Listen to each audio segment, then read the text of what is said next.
இன்னும் ஒரு தவக்கால தியானத்திற்கு அனைவரையும் அன்புடன் வரவேற்கின்றோம். இன்றைய நாளில் நாம் தியானிக்க இருப்பது அன்பு செய்தல் என்பதை குறித்து. லூக்கா 10ஆம் அதிகாரம் 27ஆம் வசனம் மற்றும் 30 தொடக்கம் 37 வரையான வசனங்கள். அடிக்கடி நாம் கேட்கும் தியானிக்கும் மிகவும் பரிச்சயமான ஒரு பகுதி. கடவுளாகிய ஆண்டவரை அன்பு செய்தல், அடுத்திருப்பவரை அன்பு செய்தல் குறித்து இப்பகுதி எமக்கு தெளிவாக கற்றுக் கொடுக்கிறது. ஒருமுறை ஒரு திருச்சட்ட அறிஞர் இயேசுவிடம், எனக்கு அடுத்திருப்பவர் யார் என வினா எழுப்புகின்றார். அதற்கு இயேசு ஒரு உவமை மூலமாக இதற்கு தெளிவான பதிலை கொடுக்கிறார். அதுதான் நாம் அனைவரும் அறிந்த நல்ல சமாரியன் என்ற உவமை. முதலாவது, நாம் கடவுளை எவ்வாறு அன்பு செய்ய வேண்டும் என பார்ப்போம். அதற்கு முன் பழைய ஏற்பாட்டில் விடுதலை பயணம் நூலில் 20ஆம் அதிகாரத்தில் இஸ்ரேல் மக்களுக்கு 10 கட்டளைகள் கொடுக்கப்படுகின்றது. அதில் முதல் 4 கட்டளைகள் கடவுளுக்கும் மனிதருக்கும் இடையேயான தொடர்பையும், மிகுதியான 6 கட்டளைகளும் மனிதருக்கும் இடையான தொடர்பையும் காட்டுகின்றது.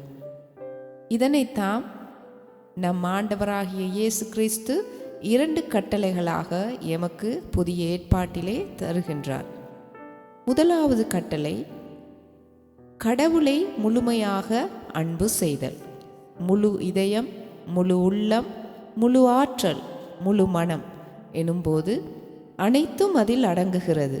எனவே நாம் கடவுளை முழுமையாக அன்பு செய்யும்போது முதல் 4 கட்டளைகளையும் நிறைவேற்றி விடுகின்றோம். எம்மில் நாம் அன்பு கூறுவது போல எமக்கு அடுத்திருப்பவர் மீதும் அன்பு கூற வேண்டும். இதனை நாம் செய்யும்போது மிகுதி 6 கட்டளைகளையும் நாம் நிறைவேற்றுகின்றோம். ஆம் அன்பானவர்களே, கடவுளை நாம் முழுமையாக அன்பு செய்யலாம் என வைத்துக்கொள்வோம். ஆனால் எம்மை நாம் அன்பு செய்வது போல் எமக்கு அடுத்திருப்பவர் மீது அன்பு செய்வது என்பது மிகவும் கடினமான ஒரு செயலாகும். ஏனென்றால் எமக்கு அடுத்திருப்பவர் யார்?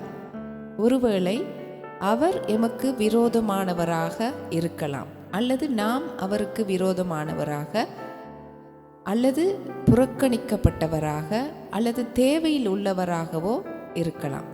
இப்படிப்பட்டவரையே நல்ல சமாரியர் உவமை எமக்கு அடுத்திருப்பவர் என்று கூறுகிறது. நாம் ஒருவரால் ஒதுக்கப்பட்டிருக்கிறோம். அப்படிப்பட்ட ஒருவருக்கு நாம் உதவி செய்ய ஆயத்தமாய் உள்ளோமா என சிந்திப்போம். இதைத்தான் அந்த நல்ல சமாரியர் மிகச் சரியாகவும் மிக நேர்த்தியாகவும் செய்து முடித்தார். அதையே நாமும் செய்ய வேண்டுமென இயேசு எம்மிடம் எதிர்பார்க்கின்றார். எனவே அன்பானவர்களே, கடவுளை நாம் முழுமையாக அன்பு செய்யவும், எம்மை நாம் அன்பு செய்வது போல எமக்கு அடுத்திருப்பவரை நாம் அன்பு செய்யவும் ஆண்டவர் எம் அனைவருக்கும் உதவி செய்வாராக. மன்றாடுவோம். அன்பின் ஊற்றாகிய ஆண்டவரே, உம்மை நாங்கள் முழுமையாக அன்பு செய்யவும், எமக்கு அடுத்திருப்போரை உண்மையாக அன்பு செய்யவும் எமக்கு உதவி செய்தருளும். ஆமேன்.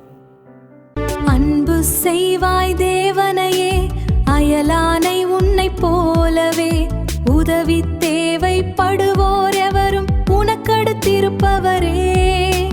பகைவரிடமும் இரக்கம் காட்டு, அதுவே உண்மையான அன்பு. பாகுபாடின்றி தொண்டு செய்யும் போது தெய்வீக அன்பை வெளிப்படுத்துகின்றோம். தெய்வீக அன்பை